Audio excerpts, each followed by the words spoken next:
The text for our consideration today comes from Acts chapter 2. When the day of Pentecost came, they were all together in one place, the disciples. Suddenly, a sound like the blowing of a violent wind came from heaven and filled the whole house where they were sitting. They saw what seemed to be tongues of fire that separated and came to rest on each of them. All of them were filled with the Holy Spirit and began to speak in other tongues as the Spirit enabled them. Now, there were staying in Jerusalem God-fearing Jews from every nation under heaven. When they heard this sound, a crowd came together in bewilderment because each one heard their own language being spoken. Utterly amazed, they asked, "Aren't all these who are speaking Galileans? Then how is it that each of us hears them in our own native language? Parthians, Medes, and Elamites, residents of Mesopotamia, Judea and Cappadocia, Pontus and Asia, Phrygia and Pamphylia, Egypt and the parts of Libya near Cyrene, visitors from Rome, both Jews and converts to Judaism, Cretans and Arabs, we hear them declaring the wonders of God in our own tongues." Amazed and perplexed, they asked one another, "What does this mean?" Some, however, made fun of them and said, "They have had too much wine." Then Peter stood up with the 11, raised his voice, and addressed the crowd. "Fellow Jews, and all of you who live in Jerusalem, let me explain this to you. Listen carefully to what I say. These people are not drunk as you suppose. It's only 9 a.m. No, this is what was spoken by the prophet Joel. In the last days, God says, "I will pour out my Spirit on all people. Your sons and daughters will prophesy. Your young men will see visions. Your old men will dream dreams. Even on my servants, both men and women, I will pour out my Spirit in those days, and they will prophesy. I will show wonders in the heavens above and signs on the earth below, blood and fire and billows of smoke. The sun will be turned to darkness and the moon to blood before the coming of the great and glorious day of the Lord. And everyone who calls on the name of the Lord will be saved." The word of the Lord. Thanks be to God.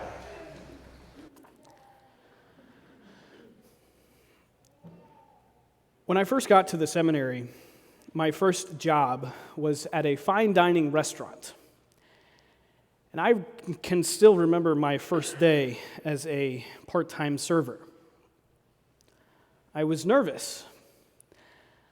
I had just completed the 4-week training program, and I had learned from which direction and with which hand you should properly pour wine. I was nervous because I couldn't remember which way was right. That and a lot of other things I was supposed to know and do. The first day on the job can be nerve-wracking. It can cause doubts. It can even bring up some questions. Ones like, can I even do this? Can I be successful at this? I thought about those 2 questions when I was reading about Peter's first day on the job. And I wondered if Peter and those first disciples had similar nerves. Jesus had said, "Go and make disciples of all nations." All nations that's no small task, even we know that. But back then, it was even bigger. You see, because in the 21st century, if you want to go to a different country, you just go to the airport, you get on a plane, you're there within a few hours. Easy.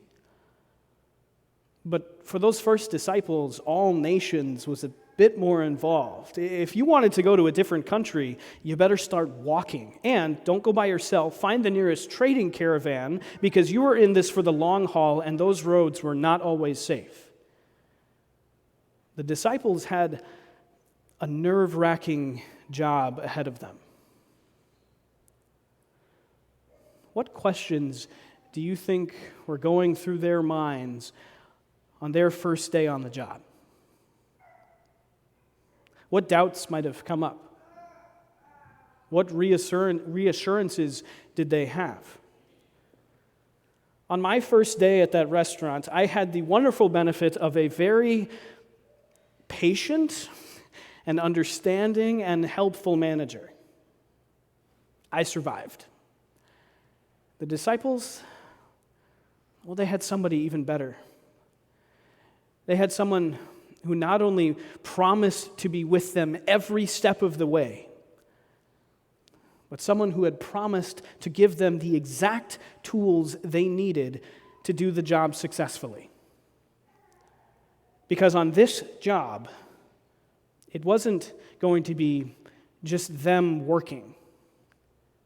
It was going to be God working through them. Before Jesus ascended, he told the disciples to wait in Jerusalem. And after a short time, he was going to send them his Spirit. And then he was gone. And after a couple of angels told them to get moving, the disciples did exactly what Jesus told them to do. They went to Jerusalem and they waited. And they didn't have to wait long. Just 10 days after Jesus ascended, the Spirit of God came. And the timing couldn't have been better. You see, this account takes place at the beginning of what's called the Festival of Weeks, or the Day of Pentecost. For generations, devout Jewish people from all over the world traveled to Jerusalem 50 days, that's what Pentecost means, 50 days after the celebration of the Passover, which we heard about in the gospel reading. That's when Jesus gave them that promise. So anyway, Jews from all over would travel to Jerusalem. They would celebrate this festival of weeks, and they would bring their first fruits of their wheat harvest. And they would offer that up in a sacrifice of thanks and praise to God. It was a big festival. Jerusalem was full of people. It really was perfect timing. God had something big planned. All of the disciples, they were gathered together, and suddenly a sound like the blowing of a violent wind came from heaven. A sound of wind, not actual wind. If it were actual wind, it could have been dismissed as just some random gust, but no, not this. This was something more. This was miracle number 1, leading up to the big reveal. God didn't want there to be any doubt. This was a direct and mighty act of God himself, letting every single one of the disciples know that something amazing was about to happen. And then they saw what seemed to be tongues of fire that separated and came to rest on each of them. Seemed to be fire, not actual fire, at least not like fire that they knew. This was something more. This was heavenly fire, fire that purified, fire that sanctified, fire that showed the presence of God going to each of them.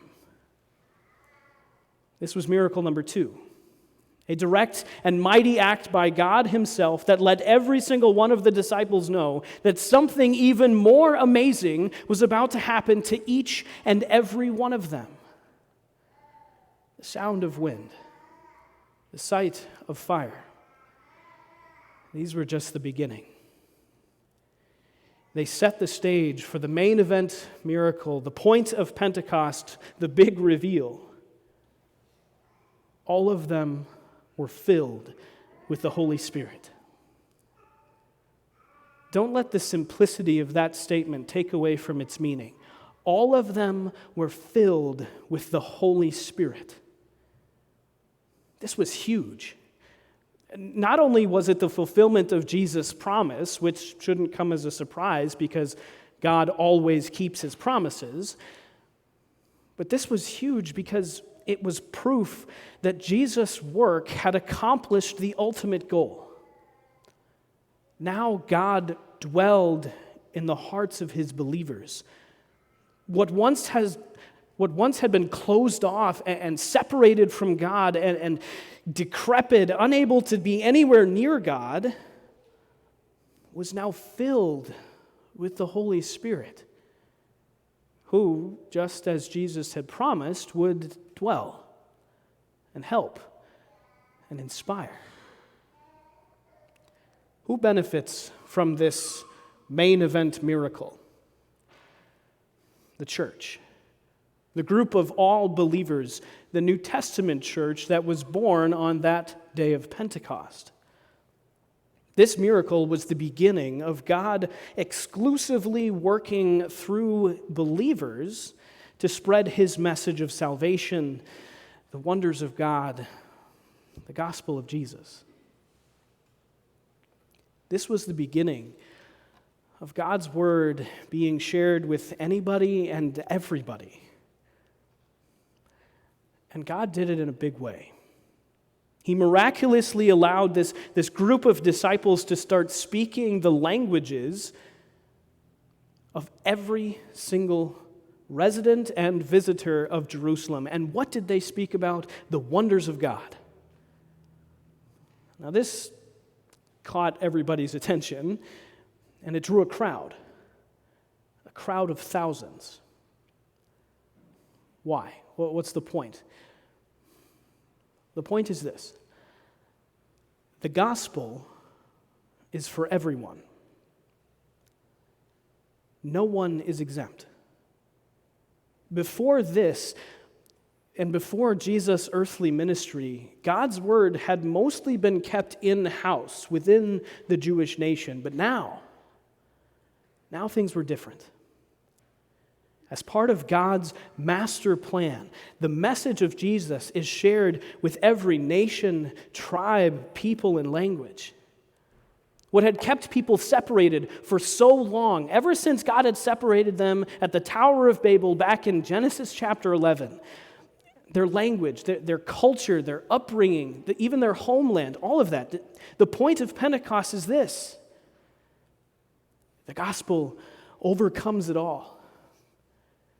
And it brings unity between us and God and between each other.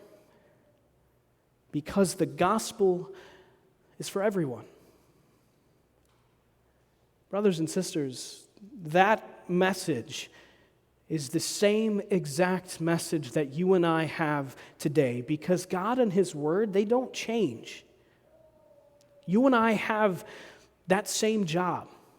The same call, the same mission. And just as Jesus promised Peter and those first disciples, it didn't end there. The Holy Spirit dwells in each of us, and he works in the exact same way. Now, if you're thinking, well, wait a minute, Peter walked and talked with Jesus personally. Peter got some of that so-called fire. How are we the same? Yeah, Peter walked and talked with Jesus. But remember that Peter wasn't anybody special before that. He was a fisherman. Luke was a doctor. Matthew was a government worker. Paul was part of a different religion. Abraham was old. Timothy was young. David was a shepherd's boy. Moses was a murderer. What's the point? The point is, being in God's kingdom, sharing his gospel, working in the harvest field of this world, that job, no experience required. It means that no matter where you come from, or what your background is, or what your mistakes have been, it's all a gracious act of God. It's all him working through his gospel in you. And the only tools that you need are the tools that God himself provides, the Holy Spirit dwelling in your heart, and this gospel. That's why we celebrate Pentecost. It's not to bring our first fruit wheat offerings, because I don't grow any wheat, so I can't do that anyway. But no. It's because the Holy Spirit didn't just come to dwell in and give power to those first disciples. No, that was just the beginning. The Holy Spirit dwells in each of us. In the hearts of all believers, young and old, male and female, then and now, me and you. And what does that dwelling look like? If you were expecting to see tongues of fire or to hear the sound of rushing wind, remember, those were just the lead-up to the main event miracle, the quiet and constant but far more amazing, because we are so undeserving, the Holy Spirit dwelling in us through faith. And He's at work in each of us. What does that work look like? The prophet Joel listed off a few ways to put it. He said, prophesying, seeing visions, dreaming dreams. The writers of the New Testament put it a different way. They called it evangelizing. Luther said it was the Word, burning in the hearts of believers who have a knowledge of God through Christ. All of these really mean the same thing. The work is sharing the gospel. And what does that work look like? What does it sound like? Look at those sitting next to you. Look at the people sitting around you. Remember the hymn we just sang, the readings we just heard.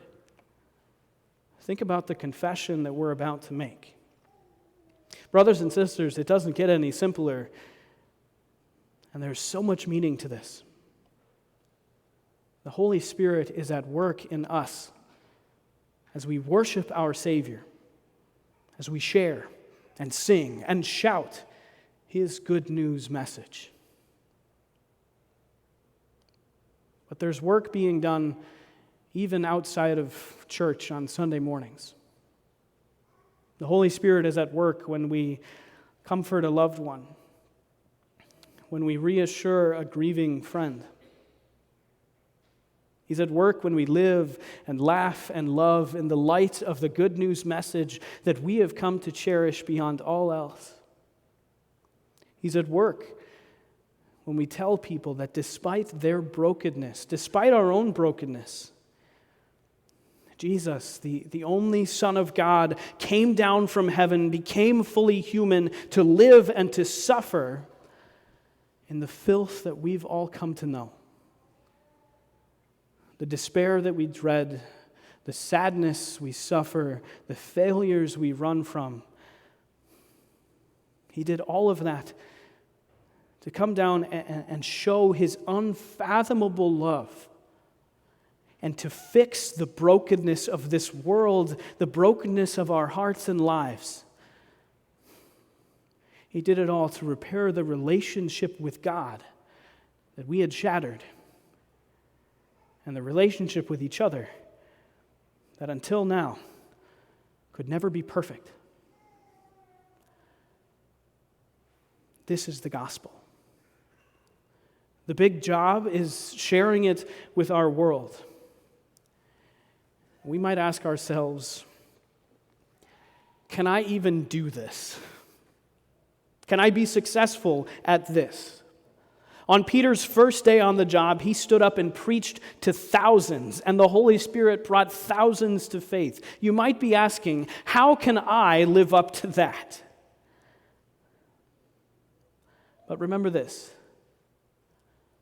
Peter preached to thousands because at the perfect time, God made it happen that thousands were looking at him.